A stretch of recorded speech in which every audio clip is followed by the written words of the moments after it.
Bueno, muchachos y chicas del Otto Kraus, con este segundo vídeo definimos el proyecto de la instalación eléctrica industrial, ¿no? Para alimentar un motor de corriente trifásica a través de un suministro trifásico. En principio vamos a ver las ecuaciones que vamos a utilizar para el proyecto, ¿no? Como siempre digo, ¿no? De manera muy sencilla. Bueno, la primera ecuación nos permite calcular la corriente que tenemos en cada fase del suministro eléctrico del motor. El motor en este caso va a alimentarse a partir de un suministro eléctrico trifásico en estrella. Recapitulando, ¿no? Los conceptos elementales de la electrotecnia, un suministro trifásico en estrella tenía tres conductores activos o tres conductores de fase, denominados RST. Entre conductor y conductor teníamos una tensión de 380 voltios, ¿no? Teníamos a su vez un cuarto conductor que era el conductor neutro, ¿no? Que entre ese conductor neutro y cualquiera de los conductores de fase teníamos 220 voltios, ¿no? Eso es un suministro trifásico en estrella. Hay un quinto conductor, que es el conductor de protección, que no tiene nada que ver con el neutro, que es el conductor de puesta a tierra, ¿no? Que va lógicamente conectado a una jabalina, ¿no? Que es para protección de la instalación, ¿no? Y se conecta a todas las masas metálicas de la instalación. Había también, ustedes recordarán, un código de colores normalizado para identificar todos los conductores, ¿no? Sabíamos que el conductor de protección o conductor de tierra era el conductor bicolor, amarillo-verde, el conductor neutro era el celeste, y finalmente los conductores de fase, o sea, RST, era el rojo, el marrón y el negro. Bien, entonces nosotros vamos a hacer el cálculo partiendo, ¿no? De ese suministro. Para calcular la corriente o intensidad que circula en cada una de las fases, empleábamos, como dije, esta formulita, donde N es la potencia del motor en CV, caballo vapor, y E es la tensión de fase, ¿no? Es decir, en nuestro caso, 380 voltios. Por otro lado, tenemos que calcular la caída de tensión que se va a producir en la línea de alimentación. ¿Por qué? Porque generalmente los suministros eléctricos, los suministros industriales, ¿no? De electricidad, las líneas de alimentación que usamos en las industrias, en los talleres, tienen cierta longitud, ¿no? Y una línea, cuando sobrepasa determinada longitud, se produce en esa línea una caída de tensión, ¿no? Que tiene que ser lógicamente contemplada. Bueno, esta expresión, ¿no? Nos dice que delta U, que es la caída de tensión en voltios, va a ser igual a una constante, GdC, que es el gradiente de caída, que sale de una tabla. Esta constante tiene como unidad voltio milímetro cuadrado sobre amperio metro, ¿sí? Y esto, repito, sale de una tabla, como después vamos a ver. Multiplicada por la corriente de fase, que ya vimos, por la longitud de la línea en metros, la corriente de fase, perdón, está en amperios, dividido la sección del conductor en milímetros cuadrados, ¿no? Ahora bien, en términos prácticos, se toma que en un suministro, ¿no? De estas características, la caída de tensión con respecto a la tensión nominal tiene que ser de aproximadamente un 3%. Vale decir que si estamos alimentando la carga con 380 voltios, el 3% de 380 voltios sería 11,4 voltios. O sea que esa sería la caída de tensión máxima admisible. Es decir, que cuando yo realice el cálculo, si la caída de tensión, el delta U, me da un valor en voltios por debajo, en este caso, de 11,4 voltios, estaríamos cubiertos, ¿sí? Bien. Y finalmente vamos a efectuar la verificación térmica del conductor al cortocircuito, empleando esta expresión. Bien, K es una constante del cable que depende de la cargabilidad térmica del conductor, ¿no? En relación a su aislación, etc. Esto lo determina el fabricante del cable, ¿no?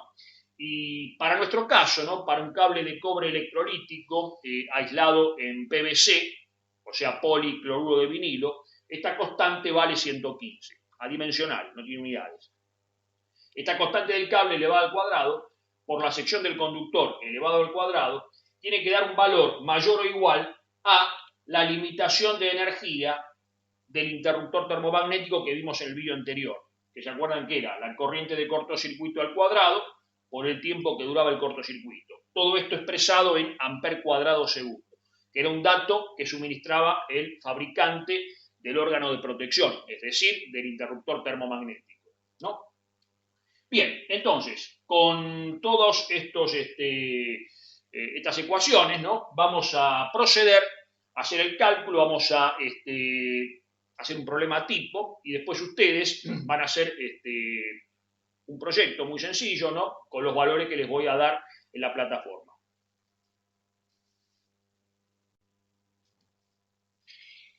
Bueno, vamos a hacer el problema tipo. Tenemos un suministro trifásico en estrella, como dijimos, ¿no? Tenemos el órgano de protección, o sea, el interruptor termomagnético. Estamos hablando de una línea trifilar, lógicamente, ¿no? Y tenemos la carga, que es un motor trifásico conectado a ese suministro en estrella, ¿no? Bien. Desde el órgano de protección hacia la carga o motor tenemos una cierta longitud de línea L, ¿no? Bueno, los datos del proyecto son: la potencia del motor es de 1,5 caballos. La longitud de la línea, desde el órgano de protección hacia la carga, 50 metros. El coseno de phi, esto es muy importante, es de 0,8, ¿no? Que es el factor de potencia del motor. Ustedes recordarán que el factor de potencia o coseno de phi era el ángulo trigonométrico definido entre el desfasaje de la corriente y la tensión, ¿no? Esto se corregía con el acoplamiento de un capacitor, ¿no? Pero eso es otro tema, simplemente lo mencionamos, ¿no? Lo que sí tomamos es que tenemos en cuenta que esta carga, ¿no?, inductiva tiene un factor de potencia o coseno de phi de 0,8. Y por otro lado, la corriente de cortocircuito es de 3.000 amperes. Este dato lo suministra la empresa que suministra la energía, ¿no? La empresa prestataria del servicio, ¿no?, que se toma en los bornes del instrumento de medición, del medidor, ¿no? Y también depende de la impedancia de la línea del sistema, ¿no? Por supuesto que son temas que no queremos profundizarlo porque nos iríamos ya directamente a lo electrotécnico, ¿no? Bueno, entonces, punto 1, vamos a calcular la corriente que tenemos en cada una de las fases. Aplicamos la fórmula que ya vimos, ¿no? Reemplazamos y nos da aproximadamente 2,07 amperios. Bien.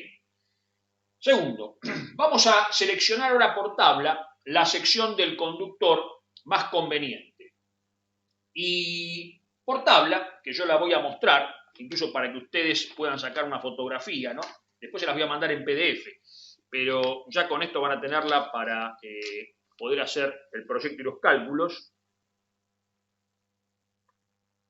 Vamos a ver si la cámara lo puede tomar bien.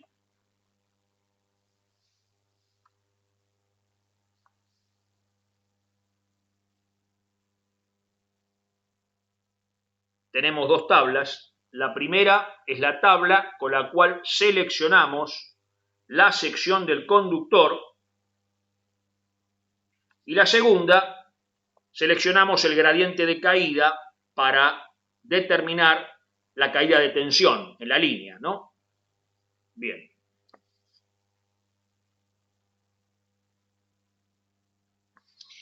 Bueno, entonces, por tabla, tomamos un conductor de 2,5 milímetros cuadrados que soporta en servicio continuo 18 amperios, ¿no?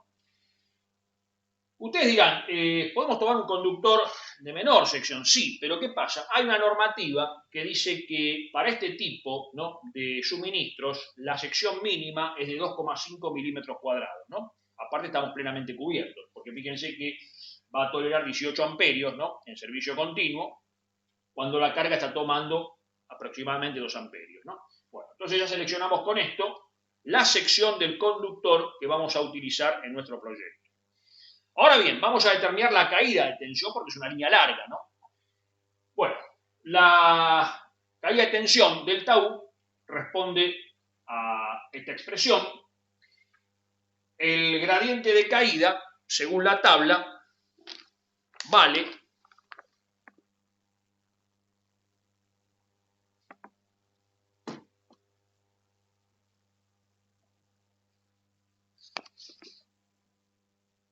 0,035. ¿Sí? Ya que estamos, bueno, el conductor que elegimos, como les dije, ¿no? Cuya sección es de 2,5 milímetros cuadrados, soporta 18 amperios, ¿no? Lo tomamos de la columna o del cuadro donde figuran 3 conductores dentro de la cañería, ¿no? Porque es un sistema trifásico, ¿no? Bien. Entonces, repetimos, tenemos un gradiente de caída de 0,035, porque es un sistema trifásico y estamos usando un conductor de cobre con factor de potencia de 0,8. Bien, reemplazando, haciendo los cálculos, gradiente de caída, corriente de fase que ya la calculamos, longitud, dato del proyecto, sección que la determinamos por tabla, nos da una caída de tensión de 1,75 voltios. Y como yo les dije, como estamos trabajando con tensión de fase de 380 voltios y admitíamos un 3% de caída de tensión, el 3% de 380 voltios nos da 11,4.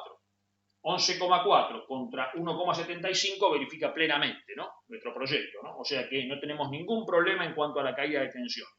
Esto es muy importante porque los motores, cuando arrancan, toman, como ustedes ya sabían, una corriente muy importante. Si la caída de tensión, ¿no?, es muy alta, eso puede perjudicar el arranque del motor e incluso dañarlo, ¿no? Si bien el motor tiene protecciones, ¿no? Tiene un guardamotor, un relé térmico, cosas que, bueno, evidentemente acá no vamos a ver. Bueno, finalmente vamos a seleccionar el órgano de protección. Bueno,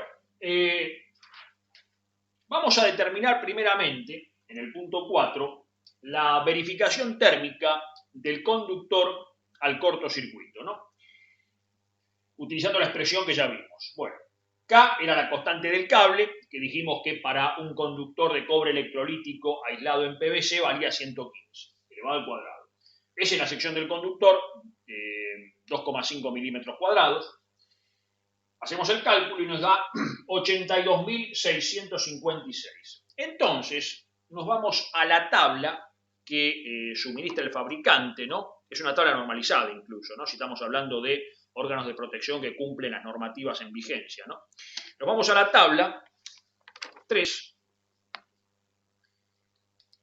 y para un interruptor, que después vamos a ver esto, ¿no?, con una capacidad de corte o capacidad de ruptura de 6.000 amperes,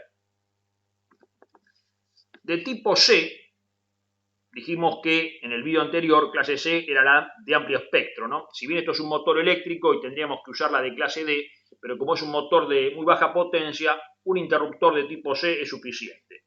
La limitación de energía, ¿no?, sería de clase 3 y respondería al valor de 42.000 amper cuadrado segundo. Entonces repetimos, elegimos o seleccionamos un interruptor clase C, limitación de energía clase 3, que responde a 42.000 amper cuadrado segundo, con una capacidad de ruptura o de corte, en cortocircuito, de 6.000 amperes.